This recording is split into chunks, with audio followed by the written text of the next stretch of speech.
Okay, we are now recording. All right, so let's provide a brief synopsis of the case. Um,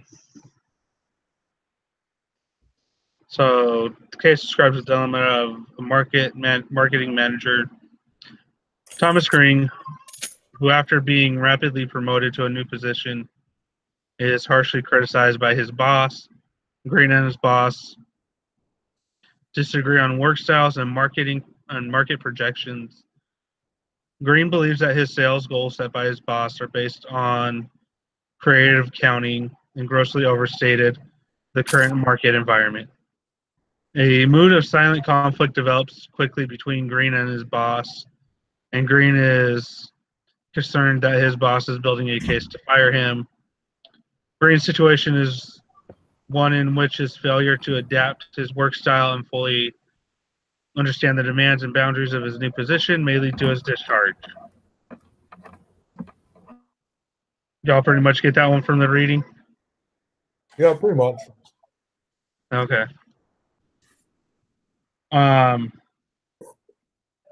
What are some of the key issues for the case that you guys have come up with? Well, one of the key issues is that sales of their number one product are declining because technology is improving as far as like the checking in from home. Yeah. So one of the big things he's being criticized on is not maybe agreeing with sales projections or hitting sales numbers, when the cause of that might have nothing to do with him, but with the fact that technology is changing. Yeah, and I think it actually even stated in one of the later pages that Green was actually trying to update and shift some of the software within the current kiosk system so that way he could try to sell that. And one of the what's the spell? Davis was like, well, why aren't we just focusing on what we already have and selling it to other people? It's one of the things I was seeing in there. Yeah. So also seeing where Davis said that, it's okay for him to question my projections. That's kind of part of his job is, well, no, I don't see it that way, but he's got to try to know his role and still be able to back up the reason why he believes that. Yeah. And I personally don't completely disagree with the boss either, to be honest. Like on the things that he was criticizing him, I think he had valid reasons why he was criticizing him. Yeah. Okay, so what was the question again? I'm sorry. What was that, Oliver? What was the question again? What were the key issues in the case study with between Thomas Green and Davis? I also think there's some of the old school, very regimented, you check in with your superiors and you tell them everything you're doing, versus some of this newer school, all right, you better have your ends justify the means or else we will find a new place for you to work, or you will find a new place to work. You'll be made available to mentality. What was that? Yeah, what guy? So it seems like probably he's a millennial guy. So he's not an old school. So yeah. So he takes decisions based on his own experiences. So I would say, well, his boss does not think the same. So that's an issue there. I think that because we're really talking about managerial. Like this course is really about how to manage human capital, right? Yep, pretty much. So I think the really big important part of this is that when you hire somebody, you just have to lay out expectations, Well, the problem is that he did not hire him. He was just put in that place, basically. So someone else hired it. Well, yeah, but I mean, anytime you extend out a position, there should be very clear expectations for work. You know, there should be a work contract. What's expected of you? When I'm an old school guy and I want you to check in with me, and you're my sales rep, you got to check in with me. That's just the way I want it. But I don't agree that new school or old school has anything to do with it. Just because all these things should be very clearly written out and given at the time that you start the job. Yep. Yeah, that's something. That's something I think it should be talked about, and it's even right there on the 7 habits where go through layout if you need to be able to establish the relationship. Lay out your rules, know it, but going through, I think some of it may be implied. Some of the stuff where it's, well, everybody else has done it this way. Why haven't you? And he's been with the company for less than a year, so he doesn't even have a full grasp of the culture there.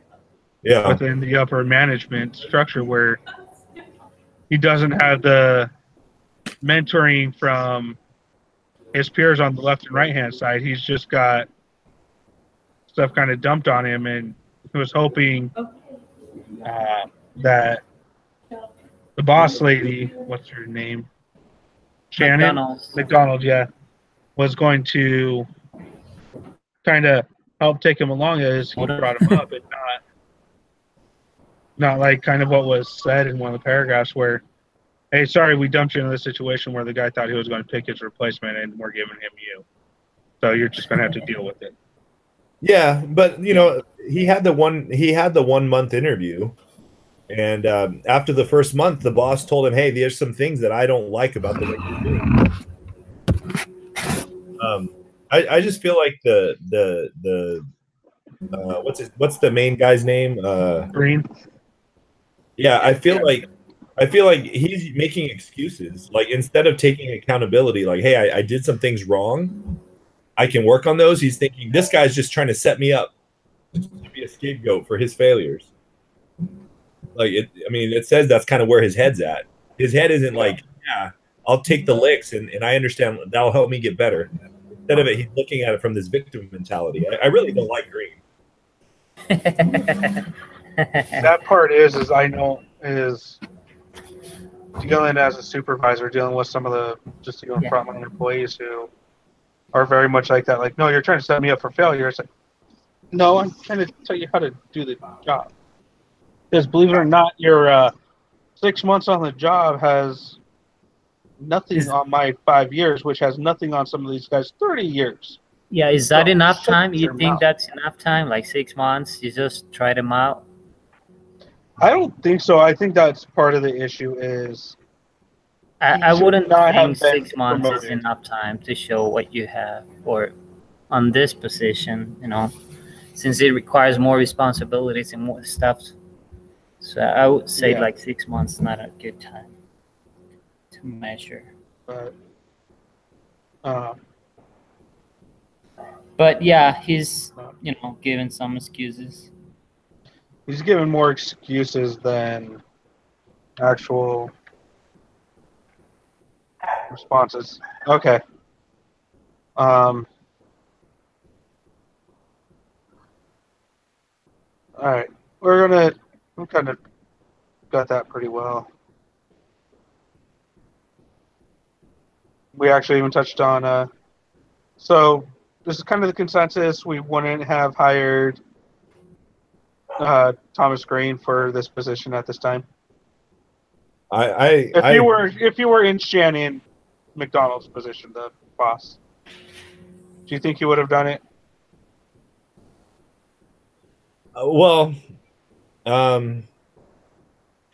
Yeah, I don't. It's kind of hard to say. I don't know that I would, or I think that I don't know that the hire was bad, because he's obviously done very well in a similar capacity. I think the big problem that we're running into is that it doesn't seem like he's he's growing, or it just feels like he's looking for excuses on why he can't succeed. And I don't know that it was easy to tell that before you put him in the position. So I might have hired him, but after seeing what happened, I would have regretted it. Okay. So it's kind of more of you have the employee trying to manage but still be an employee. Yeah. You track that kind of. Which one would be the employee in this situation? No. It's Thomas hasn't shifted his mindset into the manager, into a leadership role as opposed to follower role. Right. Yeah, I think that's probably part of it. Okay. Another thing that it might be the problem here is that I don't know what he used to do in his previous position, but probably he didn't have someone like this guy telling him what to do or expecting results from him. He was kind of like probably just his own boss or something like that. That's why he didn't like it, and he's just finding excuses. Yeah, and that's something we had touched on while you were kind of glitched out there for a little bit. Okay. Michael and I talked about that one for like right about the entire time you were gone. Okay. Yeah. I'm just going back looking at the real quick. The other thing on them. The other thing that I find very difficult is in the 3 months later section. It says 3 months later, troubles continue. And then you look at Exhibit F, and we look at like all the problems, and maybe I don't know. It didn't seem that a lot of this was performance based. No, it really doesn't seem that much of this is like anything to do with sales or anything like that. It's interpersonal relationships, which is kind of what this week is about, is dealing with those office politics and all that fun stuff that I try to not play with. But yeah, I mean, like I don't see. Like, it doesn't seem like any of the doesn't seem like the things that they're complaining about him are things that he can't fix. Yeah. So, like, I think ultimately, like the last section in the thing says, what should he do? And like, he's over here thinking about, should I go be looking for a new job? And nowhere in there does it say, like, should I look to improve these things that I'm doing wrong? And that's really where I have a problem. Yeah, I think on that point, it's actually the email from McDonald to Green is kind of, tell me what you're going to do to clean your stuff up and how you're going to do it. Or basically, yeah, you're going to be, because I promoted you, I took the chance on you, it's time for you to. So he's basically receiving one more chance from McDonald's. Basically, he's not. Yeah, he's still there, but yeah, the things that he's concerned about, they're just simple things like updating your Outlook calendar and things like that. So they're not pretty huge deals. No. Yeah, they're not, and that's why this case is so petty. Like, the things that his manager wants to see out of him, it seems like it'd be easy to correct these things. And instead of like just correcting the things that the guy wants him to correct, he's over here looking to retaliate and say, my boss's projections are off, and this guy sucks because he doesn't know how to. Yeah. He's lying, or he's misrepresenting the data. Like, I don't think that that's even his job to be worried about.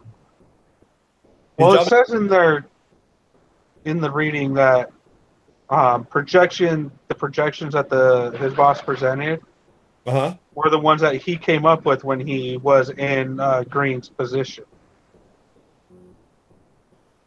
Okay. So it's like Thomas Green was supposed to have done those projections, but because of the timing of when they were due and the job assignments, he didn't do them. He just thinks his boss kind of inflated numbers. Right, but I just think that the numbers need to be updated with the changes in technology, and if that's part of his job, then he just needs to do it. Stop whining about it, talking about exposing people. Yeah. Right. So you just basically agree with your boss, and if you don't reach the goal, well, that's another problem. But you shouldn't just say can be done, right? Yeah, I mean, he has valid reasons why he thinks those projections are off, and I think at that point you just come up with new projections and you present the information. That's your job. No, and I agree with that. Not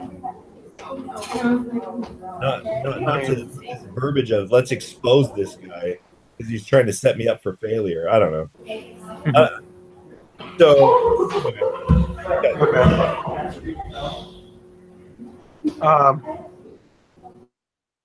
Who is mostly at fault for the state of the current situation?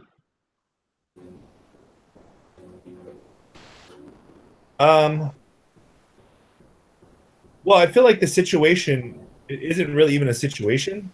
It's an employee-based evaluation, and I would primarily say that the employee was responsible for not, fixing the things that need to be fixed. Okay, I mean sad part is in my limited time as management, I have seen all this come up, where it's you have to do this, this, and this, and this. And it's one of those looking at it going, you can't change how people work. But okay, we will do our best. And it becomes very petty. Like, it is ridiculous how much pettiness there is within management structure. But yeah. And when you do have organizations where the dynamic is that way, where they're focusing on petty things, it makes me think that the culture of the company is unhealthy. I work for the post office, so that's a very true statement.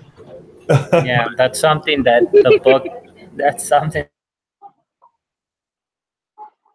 The company itself don't have like a mission statement that everyone knows or is familiarized with. That's an issue too. Yeah, and is not working towards that goal. Because when we're focusing on little stuff like this, it I don't know. But again, like there's employees that aren't working out, and you have to go through proper steps to make sure that they know what they're doing wrong, so that if you do let them go, because he may be right, maybe they are taking steps to let him go.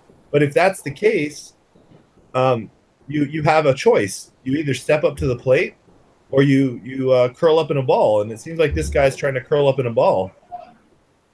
Yeah. So I mean, for me, I would kind of say right now, Davis as being the more senior guy, knowing full well this guy's not got a whole lot of management experience underneath him, should have probably taken a little bit more time to at least get to know Green before starting a lot of this little bickering, and because it was like in the 30-day, 2-month interview, Green thought he was doing good. He thought he had stuff to come up and talk with, but instead just gets demolished, and gets demolished in his in his evaluation, which isn't a good management skill at all, to completely demolish your employees and just go, well, you're going to have to fix this.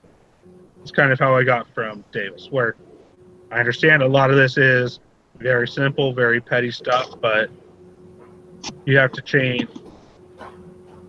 You have a culture issue with that. On the first evaluation, didn't he just give him one point of concern, which was like, hey, your schedule, I wasn't able to track you because your schedule, I didn't know where you were, and you weren't answering yourself. That was his biggest problem, right? I think that was one of the biggest things. I may have went through and put one of the emails, matching that up with it. Just Yeah, there was something about like Yeah, an email that may have went out that wasn't discussed. Well, he says he emailed it to him 3 times and still hasn't gotten a response. I think is what it said. Okay. And I think that's like, I mean, I'm just saying, as a manager, as a boss. Oh yeah, like, that's unacceptable. Like I shouldn't have to email you 3 times to get a response, and I should, if that's the way the way that we need to operate our company, I do need to know where you are if that's part of it. And it sounds like it's necessary for them to know. Yeah, especially if you're traveling. Counts. So I don't think it's that petty. I think some of the things in the very end are a little bit petty in the letter, but I think the 1 month review, the things like, hey, I need to know where you are and you need to respond to emails. Those are serious, like, yes, you know, ticket to the game. Like, you know, you got to be able to do these basic things. And I didn't think that was a demolish. I mean, I just think that's like, hey, dude, you got to do these things. That's not like I'm demolishing him. It's more like, this is the basic standards of what we do here. Basic standards. Yeah, but at this point, he should know that. I mean, you know, because he was previously basically doing something similar for sure. So he should know that those were expected, at least from him. Well, I think any employee should know that, right? Like, answer your emails. Yep. I haven't logged into my emails in like 2 weeks. I've probably got some sitting in there as a safety person from the safety team, things like that. But I'm no longer supervising. I'm a frontline employee. There's not always time for me to sit down at a computer. I can at least run it that way. Okay. No, I think it's one of those. This is one of those. When you sit down, whose side are you taking? Is almost kind of when you go through and read it. Because I was kind of siding more with Green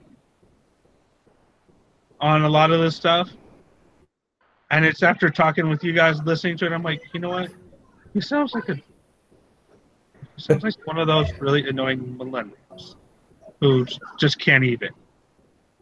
But that's how I see it. But again, I am management, and that's, you know, so I relate more to the bad guy. Yeah. And you see, that's the thing, which is where a lot of this conversation comes in is, well, which side are you? What are your experiences? Which is where, like I was saying, is putting your own autobiography on stuff. Right. On the Outlook. All right. This way we can. All right. I think we've pretty well talked about that stuff. So what he should do then? Green. I think he should go back to work with his big boy pants on and fix the little mistakes. I've actually told employees to do that when I was supervising. Be a man. Take responsibility. Well, no, I'll be honest with you. There was one time where, as letter carriers, dogs come up and they bark at us. And it's scary a lot of the times. Because it's never just Chihuahua that surprises you. It's always a big old dog. I had this chick who took a half an hour to deliver like 12 houses, which they were all next door to each other. And no reason for it to take a half hour. And then all of a sudden she calls up going, I had a dog scare. She was so panicked she couldn't get over it and ended up having to go home. I'm like, you're in the wrong. I told her, I'm like, take a breath, collect yourself. It's scary. Go ask anybody here in this office. They've got dog stories. You need to pull up your pants, clean out whatever, shake your leg, get whatever was in there out, and call it good. She beat me back to the office. I agree with that.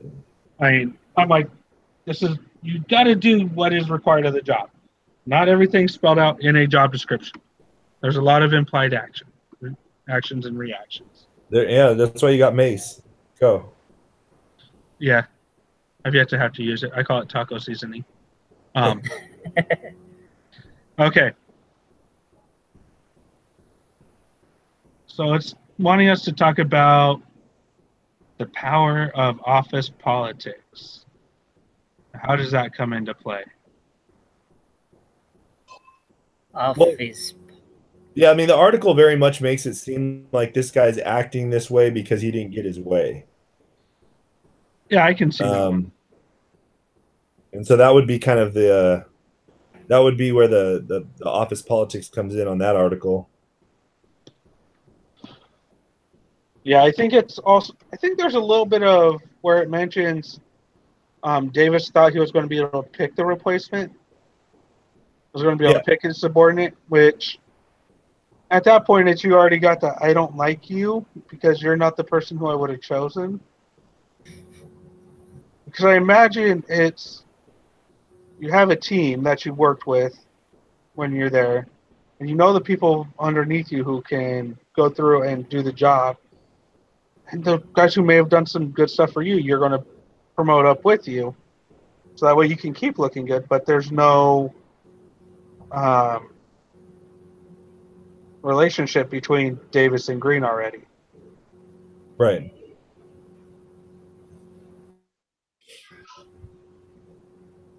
Yeah, I mean, I think that's pretty clear. That happens sometimes, and that's okay. Yeah, I've been there. I've been in Green's shoes for sure.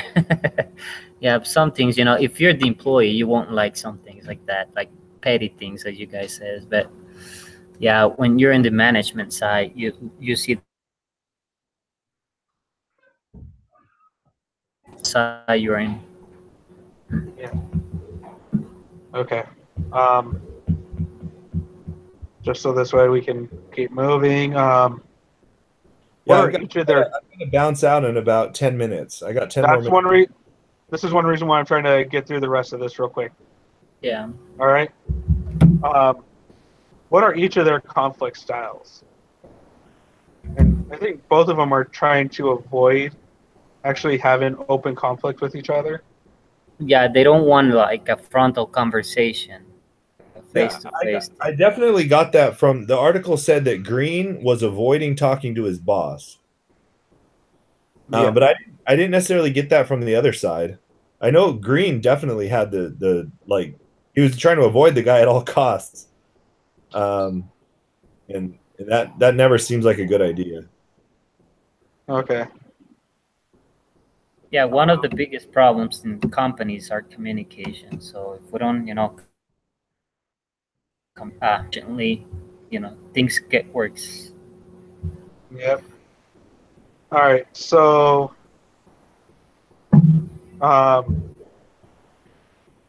what should he do now? It's saying to keep the conversation academic, no negative connotations. What are the possible facts and reasons for what he should do according to our readings? Other than man up and do his job the way his boss tells him to. Well, I mean, yeah, we can just say we can just take off the man up part. Just say yeah. Well, because he really doesn't have many choices here. He's got two. He can either go find another job or he can try to comply. Mm-hmm. Those. Are there any other choices that you guys can think of? No, since he got a double salary basically because he was making.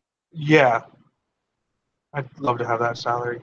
He was best option is just be humble, learn the lesson. Well, I think some of it. I think one of the things he needs to do is he needs to actually sit down and have a real heart-to-heart with Davis, where it's you just lay everything out on the table and go, all right, this is where we are at. This is where I am at with you. Where are you at with me? But I don't think either one of them trust each other enough to do that. And it would be, to be able to figure out what to do at that point would be a lot easier once you both put everything on the table and you know where each other's standing. Which I think is part of the issue is he didn't fully know where he stood. Yeah. And with the financial pressure he has, since he just got a mortgage, so he won't quit basically. Yeah. I mean, it wouldn't be wise for him to do that. Yeah, I mean, they're giving him another chance. Hey, where this? Go talk to mom. Yeah. Close the door, please. Yeah, I mean, I don't really think he has much of a choice. Yeah. Do you think he can salvage the situation? I think so, but he's got to have a paradigm shift. Yeah. I think it would help if both of them had that paradigm shift to be able to. I'm not even just saying a total shift, but just shifting to where some of their stuff overlaps. Yeah. Yep, right. Because management that's stuck in the old ways and that doesn't want to learn new tricks is management that's going to fail. Because if you keep doing everything the same way, you're not going to grow. And unfortunately, I can tell you that one from experience where I sat in a meeting with our district manager who's like, you guys are not allowed to use your phones for any reason on your routes. We have been delivering mail for 200 years. We know how to do it. I actually looked at her and goes, so we're supposed to spend a half hour to figure out how to deliver 10 minutes worth of mail? I'm surprised I still have a job at some points. But. Well, the mail carriers in our area have a GPS device now. Yeah, we have that, but we have to contact management to look into their computer system to message us back. Or we go through and call the other carrier and go, where are you at? Oh, I see. Okay. Yeah. Yeah. That makes sense. So you kind of see where my shift was like, that's where I'm coming from is if you're stuck with this is how we've done it for the last 200 years, this is where we're going to stay. Yeah. Yeah, no, that's silly. You gotta be open to I mean, obviously you guys have not been doing things the same way for the last 200 years. You have cars now. You know, you're not pushing a horse around. I know. So things have changed a little bit. Right. Okay. So I want to jump down here to the conclusion where it goes through and actually gives the rest of the story. Mm-hmm. After McDonald's February 5, 2008 email, Green took the offensive against his boss. He crafted a series of memorandums, emails, reports, projections that exposed inaccuracies in creative forecasting. The data enabled Green to build some alliances with other marketing personnel who used the data to ultimately side with him. On April 4th, it was announced that Frank Davis will be moved laterally to a unidentified special project. However, Green's tactics were seen as overly brutal by many in the company, and although he won the battle against his boss, his career was irreparably harmed. McDonald distanced herself from him. By July of 2008, Green announced he was resigning from his position to pursue full-time studies for an MBA.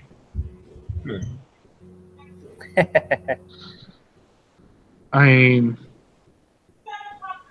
for him to go through and spend that amount of time to basically straight up destroy his boss with the data, honestly would have been better spent using that energy directed to actually selling the products, I think, and trying to repair it. Because I think if he could have actually sold stuff and been successful enough in his own ways, he could have shifted the boss to, okay, I can give you a little more leeway. Yeah, I mean, there's definitely a different way to go about it. He can, like I said before, you can come up with new projections, but you don't have to put in the part that like the other guy's incompetent. You just simply say, hey, look, with all the modern data that we have today, that's rapidly changing, these are my new projections, you know, and that's it. You know, It is what it is. Yeah, I don't know, and also, to some degree, it never really talks about how good Davis is or isn't, other than his projections. That's the only thing we understand about him. Yeah. And it sounds like he didn't falsify them on purpose. Sounds like he came up with them on old data. Yeah, they were what he thought he could get with his team Right. at the time. Correct. And again, people can only do what they can do. You can't force them to do anymore. Right. So I gotta be taken off pretty quick here. Okay. Is there any other points that we need to hit before we? No, I think we've pretty well covered it at this point. So is there anything that that we need to do as a group? So you upload this discussion.